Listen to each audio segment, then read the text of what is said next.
আলু দিয়ে আজ বানাবো মাছেরই ঝোল। খেয়ে নাও চুপ করে, করো না গন্ডগোল। কড়া বসিয়ে নিয়েছি, এবার দিয়ে দিচ্ছি সরষের তেল। তেল গরম হয়ে গেছে, দিয়ে দিচ্ছি বড়ি। বড়িগুলো ভেজে লাল লাল করে তুলে নিচ্ছি। বড়িগুলো ভাজা হয়ে গেছে, তুলে নিচ্ছি। এইভাবে আলু কেটেছি, আলুগুলো ভেজে নিচ্ছি।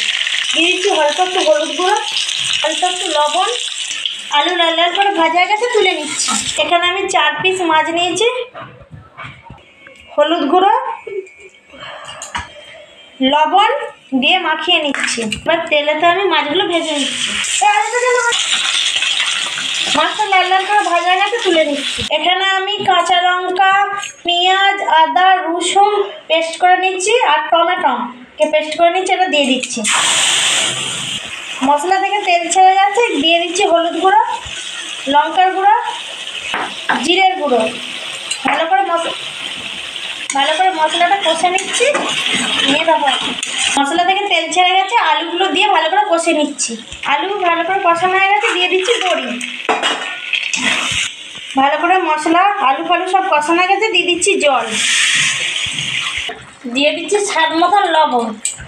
তারপরে ঝোলের ঝাল উঠে গেছে, আমি এবার দিয়ে দিচ্ছি মাছগুলো। ঝোল হয়ে গেছে, গরম মশলা দিয়ে নামিয়ে নিচ্ছি।